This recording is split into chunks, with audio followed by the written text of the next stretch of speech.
coming in at number 99, we have Carolina Panthers defensive end Brian Burns, who a lot of you guys might not be super familiar with, right? Going into only his third season with the Panthers after having gotten drafted 16th in the 2019 draft. But for me at least, he's very quickly become one of the brightest and best young pass rushers in the NFL. As you can see, he was not ranked last year despite a pretty impressive rookie season. However, after an even better sophomore campaign, I have him at number 99. So let's hop into the film to see just what Burns does that I think makes him so good. The first thing that jumps off the tape with Burns has to be his elite athleticism, and everybody knew he was a pretty high-level athlete coming out of Florida State, whether it was the 4.53 40, the 36-inch vertical, the 10-foot 9-inch broad. But it's one thing to run fast, jump high, and appear explosive on a field by yourself wearing a t-shirt and shorts. It's another entire way to do those things in a helmet and shoulder pads on Sundays with a 325-pound offensive lineman lined up across from you with the sole intention of stopping you from getting to the quarterback. Yet Burns' athleticism shines through, right? And a lot of that can be attributed to his quick first step, as you're going to see here, right? Just blowing across the face of the tight end before he can even really get out of his stance. Or, on this play, blowing up a read option play where Mahomes barely even has time to read, whether it should be a give or a keep. It's those sort of things that I think makes Burns so special, mixed in with his quickness and change of direction ability, whether it's, again, swimming across the face of Riley Reiff, making this Cardinals right tackle look silly, or even just hitting the Buccaneers left tackle with a quick little shimmy and, making him freeze to the point that you get an easy,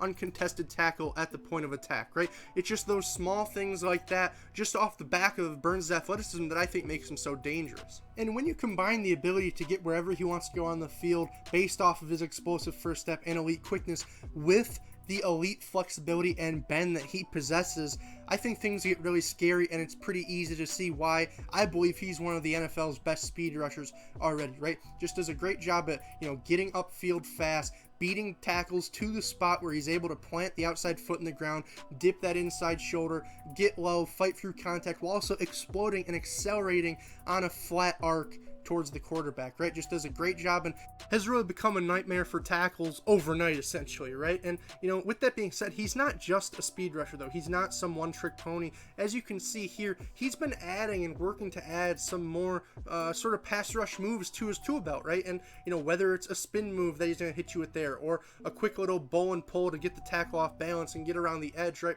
All these things are coming into place that I think are making Burns not just a speed rusher, but just a great edge rusher in general, right? And then on top of all that, even Burns has an unrelenting motor as well, right? So not only is he an exceptionally rare athlete who has and is developing a good repertoire of pass rush moves, but he also has exceptional effort. And, that's a dangerous combination, one that, really every tackle in this league has to be wary of going forward, because he was hurt for a good bit last year and still was out there giving everything he had, right?